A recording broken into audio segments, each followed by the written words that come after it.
l'eau goutte au robinet du palier. Ton voisin dort. Le faible halètement d'un taxi diesel à l'arrêt souligne plus qu'il ne rompt le silence de la rue. L'oubli s'infiltre dans ta mémoire. Les fissures du plafond dessinent un improbable labyrinthe.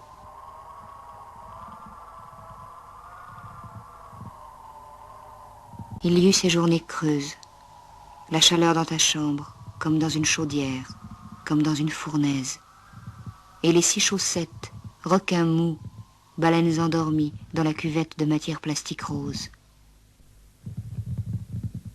Ce réveil qui n'a pas sonné, qui ne sonne pas, qui ne sonnera pas à l'heure de ton réveil. Tu t'étends, tu te laisses glisser, tu plonges dans le sommeil.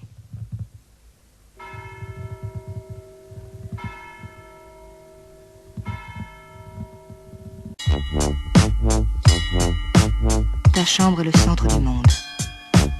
Cet antre, ce galetas en soupente qui garde à jamais ton odeur, ce lit où tu te glisses seul, cette étagère, ce linoléum, ce plafond dont tu as compté 100 000 fois les fissures, les écailles, les taches, les reliefs, ce lavabo si petit qu'il ressemble à un meuble de poupée, cette bassine, cette fenêtre, ce papier dont tu connais chaque fleur, ces journaux que tu as lus et relus, que tu liras et reliras encore, cette glace fêlée qui n'a jamais réfléchi que ton visage morcelé en 3 portions de surface inégales, ces livres rangés. Ici commence et finit ton royaume qu'entourent en cercle concentrique les bruits toujours présents qui te relient seul au monde. La goutte d'eau qui perle au robinet du poste d'eau sur le palier, les bruits de ton voisin, ses raclements de gorge, ses quintes de tout, le murmure incessant de la ville.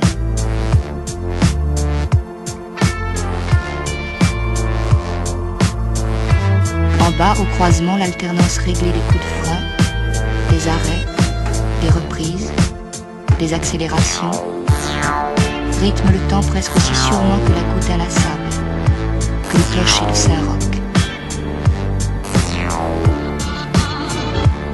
Ton réveil, depuis longtemps, marque 5h15. Dans le silence de ta chambre, le temps ne pénètre plus.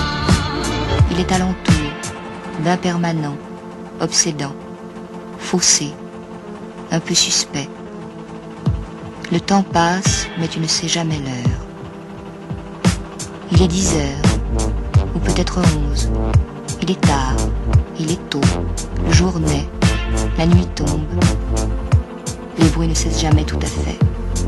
Le temps ne s'arrête jamais totalement, même s'il n'est plus qu'une minuscule brèche dans le mur du silence. Murmure ralenti, oublié du goutte à goutte, presque confondu avec les battements de ton cœur.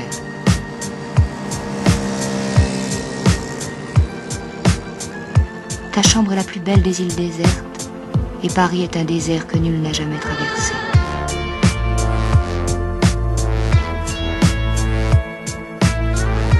Tu n'as besoin de rien d'autre que de ce calme, que de ce silence, que de cette torpeur, que seuls les soulèvements de ta cage thoracique témoignent encore de ta patiente survie.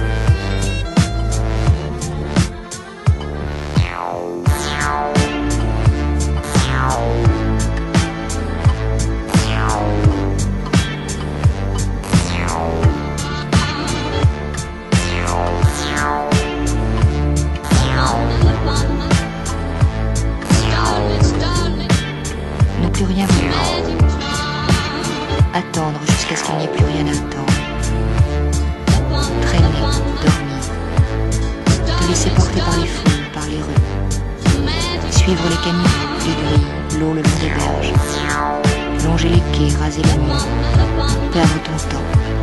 Être sans désir, sans dépit, sans révolte.